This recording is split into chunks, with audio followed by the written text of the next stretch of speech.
Comscore नुसार आता isakal.com आहे देशातील नंबर 1 ची मराठी न्यूज वेबसाईट। प्रत्येक अपडेटसाठी isakal.com ला नक्की भेट द्या।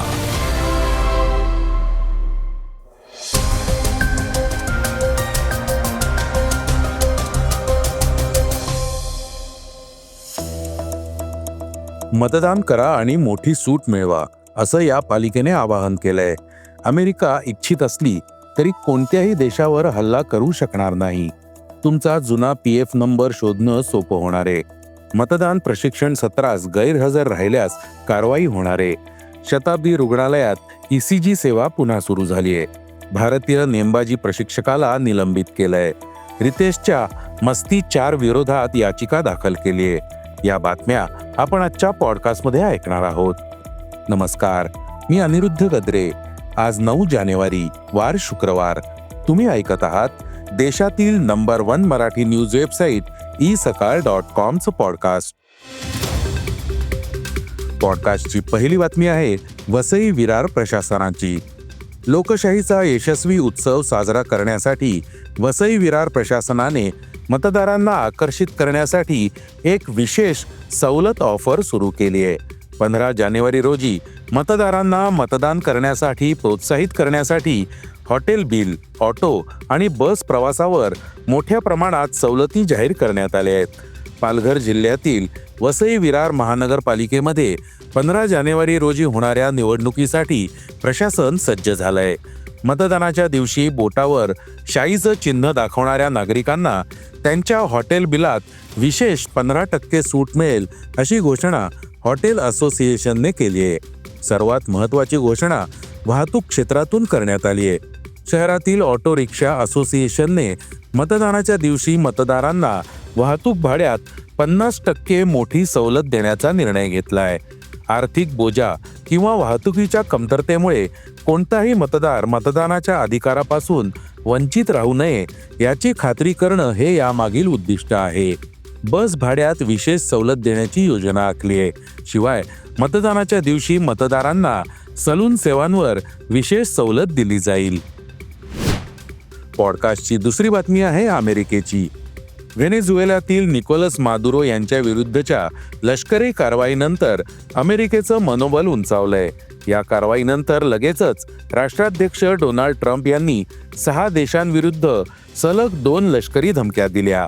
ट्रम्प यांनी धमक्या दिलेल्या देशांमध्ये इराण, कोलंबिया, क्युबा, ग्रीनलँड आणि मेक्सिको यांचा समावेश आहे। अमेरिकन राजकीय वर्तुळातून येणाऱ्या माहितीवरून असं दिसून येतं की ट्रम्पसाठी भविष्यात कोणत्याही देशावर हल्ला करणं सोपं राहणार नाही। अमेरिकन काँग्रेसमधील डेमोक्रॅटिक कायदेकर्त्यांनी ट्रम्प प्रशासनाविरुद्ध ठराव मांडलेत, जे कोणत्याही देशाविरुद्ध हल्ले रोखण्याची योजना आखतायत। हे ठराव या महिन्याच्या अखेरीस लागू केले जातील। जर अमेरिकन काँग्रेसने ते मंजूर केले तर ट्रम्प यांना मागे टाकलं जाईल। युद्धशक्तींच्या नियंत्रणाबाबतच्या ठरावावर काँग्रेसमध्ये मतदान घेण्याचा डेमोक्रॅटिक पक्षाचा पहिला प्रयत्न आहे।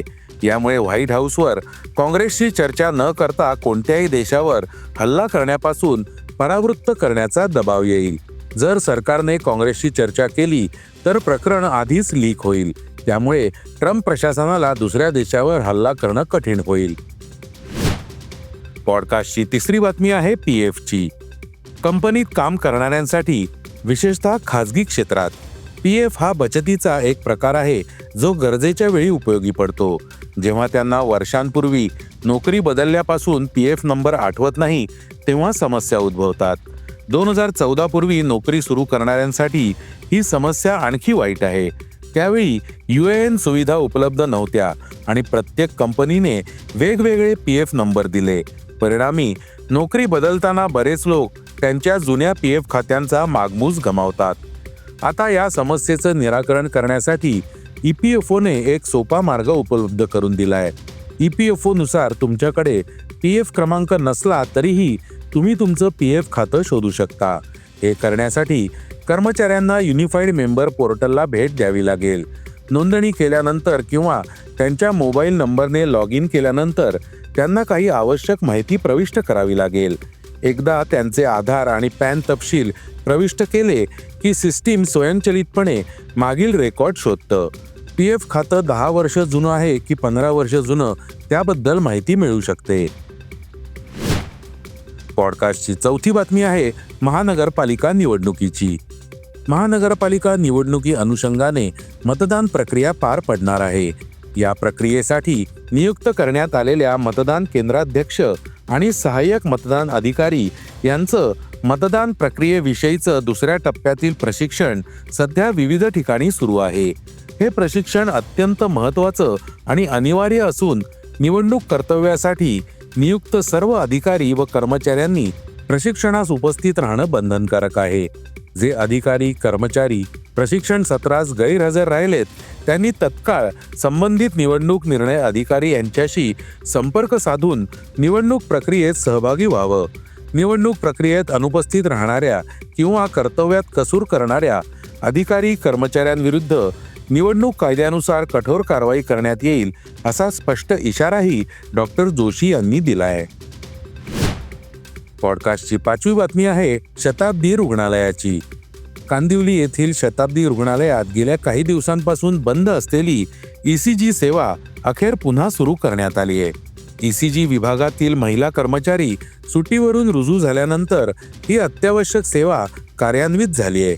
त्यामुळे रुग्ण आणि त्यांच्या नातेवाईकांना मोठा दिलासा मिळाला आहे. गेल्या काही दिवसांपासून रुग्णालयातील ECG मशीन कार्यरत असतानाही तंत्रज्ञ उपलब्ध नसल्याने ECG तपासणी बंद होती. परिणामी ताप, चक्कर येणे, छातीत वेदना यांसारख्या तक्रारी घेऊन येणाऱ्या रुग्णांना अन्य रुग्णालयांकडे वळावं लागत होतं, तर काही रुग्णांच्या उपचारांमध्ये विलंब होत होता. या पार्श्वभूमीवर रुग्णालय प्रशासनावर नागरिकांकडून टीका होत होती. पॉडकास्टची 6वी बातमी आहे क्रीडा क्षेत्रातून. भारतातील नेमबाजी प्रशिक्षक स्टाफमधील सदस्य अंकुश भारद्वाज यांना राष्ट्रीय रायफल असोसिएशन ऑफ इंडिया यांच्याकडून निलंबित करण्यात आलंय. मागील महिन्यात झालेल्या राष्ट्रीय अजिंक्यपद स्पर्धेमध्ये लैंगिक शोषण केल्याचा आरोप अल्पवयीन नेमबाजाने केलाय. यानंतर NRAI कडून कठोर पाऊल उचलण्यात आलंय. अंकुश भारद्वाज यांच्या विरुद्ध फरीदाबाद येथे गुन्हा दाखल करण्यात आलाय. ते मोहाली येथे वास्तव्याला आहेत. पोक्सो अंतर्गत गुन्हा दाखल करण्यात आलाय. पॉडकास्टची शेवटची बातमी आहे मस्ती 4ची. रितेश देशमुख, विवेक ओबेरॉय आणि आफताब शिवदासानी यांची प्रमुख भूमिका असलेला विनोदी चित्रपट मस्ती 4 पुन्हा एकदा चर्चेत आलाय. मात्र यावेळी कारण त्याच्याशी संबंधित कायदेशीर वाद आहे. चित्रपटाच्या OTT प्रदर्शनाआधीच निर्मात्यांसमोर अडचणी उभ्या राहिल्या आहेत. एका इन्फ्लुएन्सरने चित्रपटातील एका दृश्याबाबत दिल्ली उच्च न्यायालयात दाद मागितली आहे.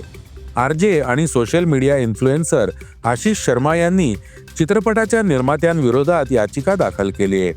जानेवारी 2024 मध्ये त्यांनी तयार केलेली आणि समाज माध्यमांवर व्हायरल झालेली एक रील चित्रपटात परवानगी किंवा श्रेय न देता वापरण्यात आल्याचा त्यांचा दावा आहे. संबंधित रील शक करने का नतीजा या शीर्षकाखाली प्रसिद्ध झाली होती.